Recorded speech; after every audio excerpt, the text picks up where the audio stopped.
Hello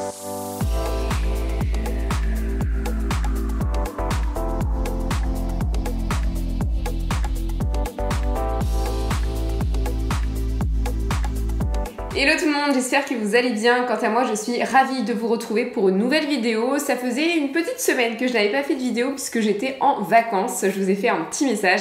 Donc voilà, j'étais à Lisbonne pendant quelques jours, j'adore cette ville, c'était la deuxième fois que j'y allais. Mais cette fois-ci, c'était avec mon chéri. D'ailleurs, j'en profite maintenant tout de suite.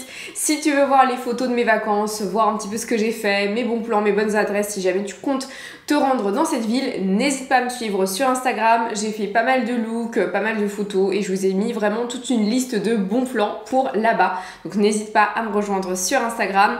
N'hésite pas à me rejoindre également sur TikTok. Je fais plein de vidéos actu, mode, où je donne mes avis, où je fais des critiques. Enfin vraiment, n'hésite pas à me rejoindre là-bas parce que tu rates plein de choses si tu me suis pas là-bas. Et bien évidemment, et avec grand plaisir, n'hésite pas à me rejoindre sur YouTube, à liker la vidéo, à commenter, à partager. Vous êtes plus de 75 000 à regarder mes vidéos par mois et nous ne sommes pas 75 000 sur la chaîne. Donc n'hésite pas à t'abonner à la chaîne, c'est un super soutien, ça me motive, ça me booste, ça me donne envie de faire encore plus de contenu parce que je ne vous cache pas qu'en ce moment, je suis... vraiment fatiguée et je pense que c'est pour ça que ces quelques jours de vacances arrivaient au bon moment, mais c'est vrai que entre mon travail de responsable recrutement, entre les réseaux sociaux et entre ma vie de tous les jours, franchement j'avais vraiment besoin de congé parce que j'étais éreintée, fatiguée au bout du rouleau. Donc n'hésite pas à t'abonner, franchement c'est le meilleur soutien et en plus c'est gratuit. Donc trêve de blabla, on va commencer dans le vif du sujet. Comment investir dans le luxe chez Saint Laurent en 2022? Ça, c'est une vraie question. Déjà, l'investissement luxe, qu'est-ce que c'est? Parce que souvent, ça fait débat. Et en fait, le luxe, c'est un peu ça. C'est juste que quand on parle d'investissement, on ne parle pas d'une pièce qui va vous durer dans le temps, qui est résistante, qui est solide. L'investissement luxe, c'est le fait d'acheter une pièce à un certain prix, que ce soit neuf ou d'occasion, et d'avoir la possibilité de le revendre plus cher. Et en fait, vous vous faites une plus-value. Je vous ai fait pas mal de vidéos comme cela, je vous ai donné mon propre exemple, puisque pour rappel, j'ai gagné plus de 11 000 € grâce à la revente de mes sacs de luxe, donc c'est que ça marche, c'est que ça existe. Mais là, je voulais vous parler de la maison Saint Laurent, parce que je vous ai fait des vidéos sur les pires investissements, sur les meilleurs, et sur les meilleurs investissements, je vous ai parlé du classique, à savoir Chanel, Hermès, Louis Vuitton et d'autres. Mais je ne vous ai pas parlé de Saint Laurent. Donc déjà, on va reprendre la base, je vais vous expliquer le pourquoi du comment et je vais vous donner mes conseils à la fin de la vidéo, donc reste connecté. Donc déjà, je pense que la maison Saint Laurent, c'est l'une des maisons qui comptabilise le plus de sacs signature, le plus de sacs iconiques. C'est vrai que j'ai beau réfléchir, mais par exemple Hermès va en avoir surtout 2 voire 3, Louis Vuitton on en a quand même pas mal également, Chanel aussi, mais j'ai envie de vous dire que Saint Laurent, à chaque fois qu'il y a un sac, c'est un best-seller. On a le loulou, on a le collège, on a le Kate, on a le monogramme, on a le sac enveloppe, on a le sunset, on a le sac de jour, le collège, je vous l'ai déjà dit, je crois, mais on en a énormément. Vraiment, je pense qu'il y a une dizaine, voire plus de sacs iconique. Et donc du coup c'est vrai que c'est un petit peu contradictoire parce que vous allez me dire mais Mélissa, quand tu nous parles d'investissement luxe, tu nous parles souvent de sacs iconiques, mais là tu nous dis qu'il y a 15 sacs iconiques mais que c'est rare de faire des investissements luxe chez Saint Laurent. Comment ça se passe? En fait effectivement, même si Saint Laurent a énormément de sacs iconiques, aujourd'hui sur le marché de la seconde main, ils ne sont pas vendus plus cher que le prix neuf et en plus ils ne sont même pas vendus au même prix que le prix neuf. C'est-à-dire que finalement quand vous achetez un sac Saint Laurent, quand vous le mettez là immédiatement en seconde main, vous n'allez pas retomber sur vos pattes puisque vous allez systématiquement et nécessairement perdre de l'argent. C'est comme cela et je vais vous expliquer pourquoi. Déjà, l'une des premières raisons, j'ai envie de vous dire, c'est concernant la qualité. C'est vrai que quand on parle d'Hermès, quand on parle de Louis Vuitton, quand on parle aussi un peu de Chanel, mais bon, c'est vrai que je vous ai fait pas mal de vidéos, c'est plus trop vrai actuellement, mais de toute façon, voilà, Chanel augmente tellement ses prix que ça reste de l'investissement. Mais les maisons que je viens de vous citer, la qualité n'est pas à redire. C'est-à-dire qu'Hermès, on sait très bien que c'est une qualité exceptionnelle, Louis Vuitton également. Saint-Laurent, bah pas trop en fait. Saint-Laurent, je vous ai fait une vidéo sur les pires cuirs des maisons de luxe et je pense que c'est l'une des maisons qui est réputée pour cela.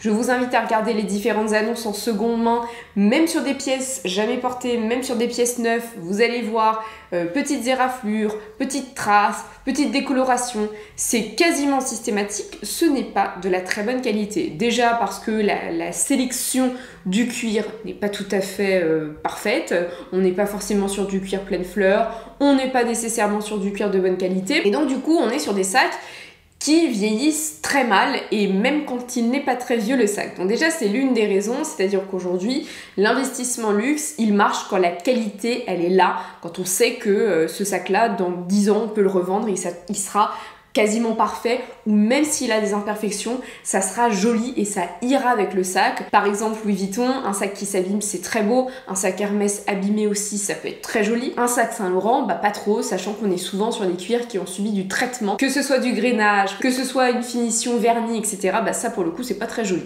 Donc déjà première raison. Deuxième raison, ce sont des sacs qui sont un peu moins chers que les maisons que je vous ai citées. Donc on est sur des sacs plus accessible. Et au-delà de ça, donc il y a l'accessibilité prix, mais il y a l'accessibilité au niveau des boutiques. Aujourd'hui, Louis Vuitton a changé sa politique et ça va être de plus en plus compliqué d'acheter un sac quand on n'est pas déjà client, quand on n'a pas dépensé un certain montant, etc. Beaucoup de maisons aujourd'hui revoient leur politique pour faire de la rétention de produits, pour instaurer de la rareté et pour changer finalement sa niche de clients.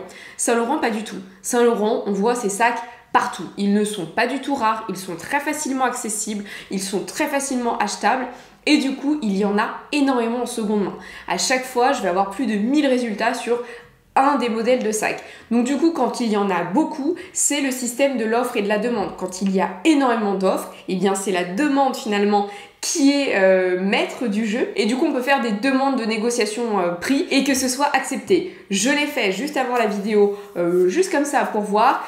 J'ai sélectionné 4 sacs qui étaient tout neufs, j'avais porté, prix de vente 1400, j'ai réussi à les négocier à 700 € et la personne n'a pas bronché. Ce sont des sacs qui partent rarement au prix fort et en plus il y en a énormément, donc c'est vraiment le choix du roi. Autre point, les réseaux sociaux. L'influence joue un rôle crucial et je pense que c'est pas moi qui vais vous dire le contraire, mais effectivement les réseaux sociaux jouent énormément de rôle, c'est-à-dire que la maison Hermès ou la maison Chanel, pourquoi elle a du succès? Parce qu'on voit des unboxings partout en fait, on voit ces sacs là partout, on voit un certain style aussi vestimentaire, mais même voilà un style de mode que l'on voit en ce moment énormément, le côté old money, le côté vraiment chic, le côté luxe, c'est-à-dire une petite ceinture Céline, les petites lunettes Céline, le sac Hermès ou le sac Chanel qui va bien, un pantalon large, une petite marinière, des mocassins, c'est le style du moment qu'on voit partout. Et en fait, bah, le sac Saint-Laurent, il ne fait pas partie du style de moment, donc il est moins vu, il y a moins de unboxing et du coup bah, les gens qui ont envie de dépenser une certaine somme dans un sac de luxe va plutôt se tourner vers d'autres sacs plus tendance par rapport à l'actualité luxe du moment. Et puis autre point qui est quand même très important, c'est cette sensation de déjà-vu avec la maison Saint-Laurent, c'est-à-dire qu'à sac égal on a l'impression de voir toujours la même chose, c'est-à-dire un sac matelassé ou effet croco, noir généralement avec le YSL et basta. Il n'y a pas de changement de modèle. Par exemple Céline, que c'est une maison que j'adore, Céline, il y a des changements. Il y a le Triomphe, il y a le Fantôme, il y a plein de modèles différents. Pour Chanel c'est un peu moins vrai, mais en tout cas on a des formes différentes. Et puis pour Hermès aussi. Pour Louis Vuitton, n'en parlons pas, il y a plein de modèles différents. Là il y a cette sensation aussi de déjà-vu. Donc pour toutes ces raisons, aujourd'hui si vous achetez un sac Saint-Laurent, bah, vous allez perdre de l'argent. C'est comme ça. Et là, vous allez me dire, mais Mélissa, tu nous parles de meilleur investissement luxe Saint-Laurent en 2022 et tu es en train de tout flinguer. Je vais y venir, justement. Depuis plus de 2 ans, de nombreuses maisons de luxe vont chercher dans leurs archives pour ressortir des modèles. On l'a vu notamment avec Gucci, avec le sac Horsebit, avec le sac Jackie. D'ailleurs, je vous ai fait une vidéo, je crois, il y a 1 an et demi ou 2 ans sur les investissements luxe vintage du moment, que je vous invite à regarder parce que finalement, j'ai envie de vous dire qu'elle est toujours d'actualité, cette vidéo. Mais vous avez plein de maisons aujourd'hui, même la maison Céline, qui est un très bon exemple, qui va chercher dans ses archives pour ressortir des modèles. Le modèle Triomphe de Céline, c'est la créatrice Céline qui est tombée en panne à l'Arc de Triomphe et en fait qui a vu les maillons autour de l'Arc de Triomphe. C'est un maillon en fait qui est inspiré de l'univers marin et du coup qui a réutilisé ça pour le logo Triomphe. Mais à la base, c'est pas du tout un logo qui a été inventé par la maison Céline, ou c'est pas un double C, c'est un logo qui existe. Si vous allez, je vous invite à le faire, à l'Arc de Triomphe, regardez les chaînes qui entourent ce monument parisien historique et vous allez voir en fait le logo Céline. Et donc du coup, ça a été ressorti des archives et maintenant il y a plein de sacs, il y a les lunettes, il y a la ceinture, etc., etc. Et donc la maison Saint-Laurent ne déroge pas à la règle et s'inspire énormément de ces archives pour sortir de nouveaux modèles. Et avant de vous parler des accessoires, on va parler du prêt-à-porter, de la mode, de la haute couture. Et du coup, je suis allée tout simplement dans ma bibliothèque ressortir mon livre Saint-Laurent sur tous les défilés où justement Yves Saint Laurent était toujours de ce monde et toujours à la tête. Parce qu'aujourd'hui, les archives, finalement, pourquoi on s'inspire des archives? C'est parce qu'on s'inspire directement de la vision du créateur. Et c'est vrai que aujourd'hui, les maisons de luxe ont souvent cette sensation d'avoir fait un peu le tour ou de s'éloigner de la vision de l'artiste de base. Et en fait, il y a cette envie de retour aux sources et d'avoir la bonne vision clairvoyante. Et d'ailleurs, c'est vrai qu'il y a beaucoup de maisons où en fait, je me dis à chaque fois, mais si le créateur était toujours de ce monde, qu'est-ce qu'il en penserait? Typiquement la maison Balenciaga. À chaque fois, je me dis, mais Cristobal Balenciaga, je pense qu'il doit trouver ça quand même assez éloigné, et je pèse mes mots, par rapport à son style, par rapport à sa volonté première. Mais en tout cas, on va pas s'écarter du sujet. Concernant Saint Laurent, donc j'ai regardé justement un petit peu toutes les archives quand Yves Saint Laurent était à la tête et que la maison s'appelait Yves Saint Laurent. Et en fait, on voit dans les défilés des 2 dernières années de la maison Saint Laurent vraiment une inspiration, mais j'ai envie de vous dire, c'est même pas une inspiration. En fait, on reprend des tenues qui ont été présentes sur les podiums en 83, en 87, en 90, 92 et 96 et on les colle sur les podiums actuels et voilà. Par exemple, j'ai noté que la fleur comme véritable ornement était très présente, c'est-à-dire que dans de nombreux défilés, surtout dans les années 80, en fait, on avait la fleur comme étant un bijou. Ça pouvait être un bijou pour fermer un décolleté, pour mettre sur une épaule, pour agrémenter une tenue. Et ça, on le revoit énormément, un peu plus chicisé sur les défilés tout de même de 2021 et 2022. Mais ce sont des ornements que l'on voit beaucoup. L'imprimé fleur également, c'est un imprimé que l'on retrouve énormément. Yves Saint Laurent adorait cet imprimé, on repense notamment à Laetitia Casta en mariée tout de fleurs vêtues et en fait cet imprimé très fort ressort beaucoup sur les podiums. Également la combinaison, je vous avais fait une vidéo où j'analysais les défilés et je vous disais que c'était vraiment le style années 80, un peu 90 mais surtout 80. On a bien évidemment les pièces signatures de la maison que l'on voit nécessairement chaque année, c'est le tailleur et la robe tailleur, mais ça fait partie vraiment des pièces signature, donc je le cite, mais en réalité c'est comme si je vous disais que Chanel ressortait de ses archives le tweed. Non, ça fait partie d'un élément, on va dire, inhérent à la maison, mais bon, je vous le cite quand même, parce que effectivement, il a une forme plus old school que d'habitude. C'est vrai que les maisons, elles vont reprendre un code et elles vont le retravailler, notamment Balmain avec les méga épaulettes, mais pour d'autres maisons aussi. Mais là, finalement, ils ont repris la version primaire des années 80-90. On a aussi la petite robe noire, que ce soit la mini-robe à sequins, qui clairement a été empruntée du défilé de 1986. On va avoir aussi le jeu de transparence. Yves Saint Laurent adorait la transparence, adorait ce côté caché, ce que je ne saurais voir. Et là, en fait, on le reprend, même au niveau des détails ajourés, des ouvertures. Vraiment, je vous invite d'ailleurs à acheter ce livre, si jamais les défilés, ça vous intéresse énormément. Je vous mets de toute façon tous les livres que j'ai dans ma bibliothèque en barre de description à chaque fois, donc n'hésitez pas à regarder. C'est le livre rose Yves Saint Laurent, mais quand Yves Saint Laurent était vivant. On a la dentelle, vraiment la dentelle transparente. Là pour le coup, on a carrément des tenues qui sont, j'ai envie de vous dire, limite empruntées des archives d'Yves Saint Laurent. On a aussi la reprise de la fourrure, mais version fausse fourrure, parce que de nombreuses maisons aujourd'hui ont arrêté la fourrure, pas les cuirs exotiques malheureusement, mais la fourrure. Et là en fait on va vraiment retrouver des pièces très old school. On a aussi ces jeux d'encolure, donc des cols plutôt carrés, voilà, qui vont suivre aussi les courbes des femmes. Et puis on a aussi les codes masculins-féminins qui sont vraiment clés au sein de la maison Saint Laurent. Donc en fait on le voit en ce moment, qu'il n'y a pas forcément de nouveauté, mais il y a plutôt un retour aux sources, un retour justement au code de la maison Yves Saint Laurent, sachant qu'en plus Yves Saint Laurent a été à la tête de sa maison pendant très longtemps, donc il y a vraiment son ADN. Mais du coup, là, vous allez me dire, oh Mélissa, t'es mignonne, tu nous parles de haute couture, mais on n'a pas les moyens pour la haute couture, donc est-ce que tu peux parler de l'investissement? Oui, j'y viens, mais j'ai besoin de vous parler de tout ça pour que vous puissiez comprendre. Donc en gros, Saint Laurent fait du copier-coller de la maison Yves Saint Laurent entre 80 et 96, et finalement ça va aussi jouer sur les accessoires, parce que sur un défilé, sur un podium, on joue sur les accessoires, le sac, la chaussure, la ceinture, le chapeau, etc. Donc en réalité, les accessoires que vous voyez aujourd'hui, ce sont parfois des modèles qui existaient déjà avant, ou des codes qui ont été repris, ou même des logos, des matières. Bref, énormément de choses, et c'est là que du coup j'arrive au sujet de l'investissement. Du coup, vous l'aurez compris, côté accessoires, on emprunte clairement les codes des années 80 à 90 pour les modèles plus contemporains. En ce moment, je vois énormément d'unboxing de modèles. Par exemple, vous avez un sac, je crois que c'était le Loulou, non c'est peut-être pas le Loulou, mais en tout cas c'est un sac Saint Laurent actuellement, mais on reprenait la matière d'un foulard qui existait, c'est-à-dire de la soie avec le monogramme de toutes les couleurs. Ça, c'est un modèle que j'avais déjà vu, alors j'arrive pas à remettre la main sur internet de la photo, mais en tout cas c'est un logo qui existe dans cette couleur, c'est un foulard qu'on a repris sur un sac actuel. Donc finalement, on voit que les ceintures, les lunettes, les chaussures, les sacs sont inspirés des années 80-90, énormément, les codes, les matières, les motifs, les imprimés, les formes, les fermoirs, tout.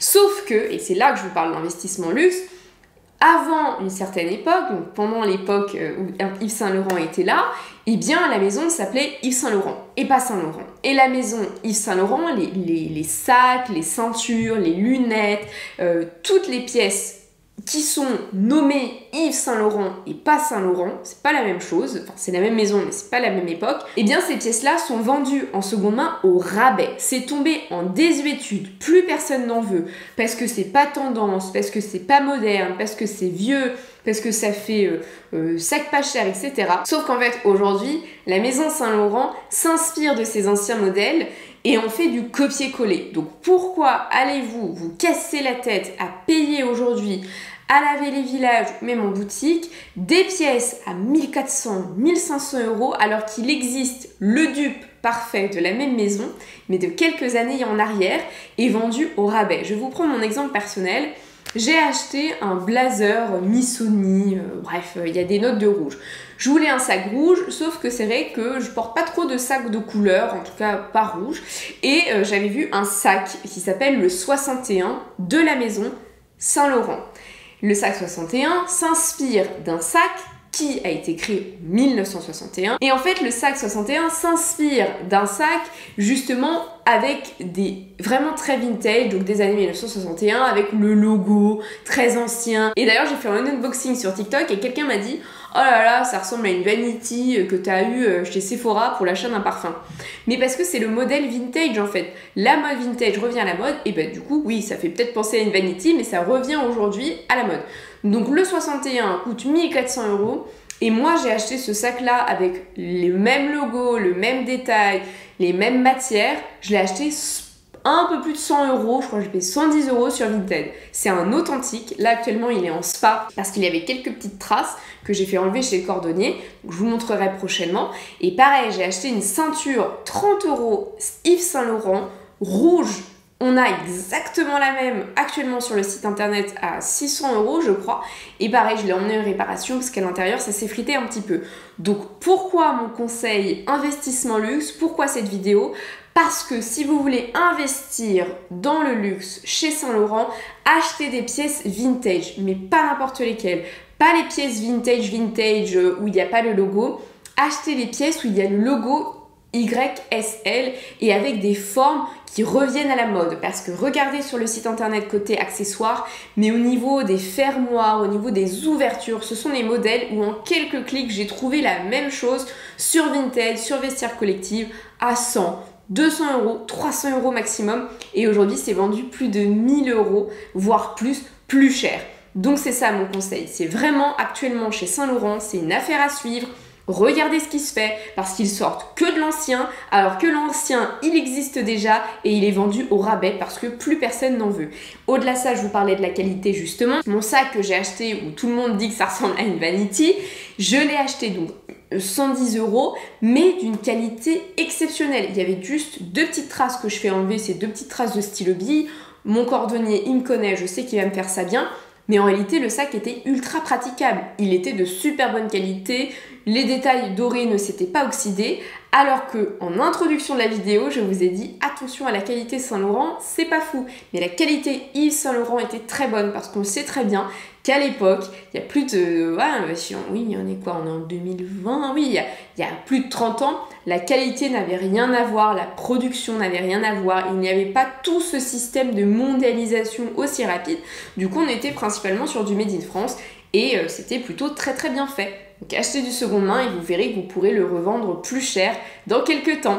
Donc voilà pour cette vidéo, j'espère qu'elle vous aura plu, j'espère qu'elle aura été instructive. N'hésite pas à me dire ce que tu en penses en commentaire. Je te fais de gros bisous et je te dis à très bientôt pour plus de contenu. Bye bye.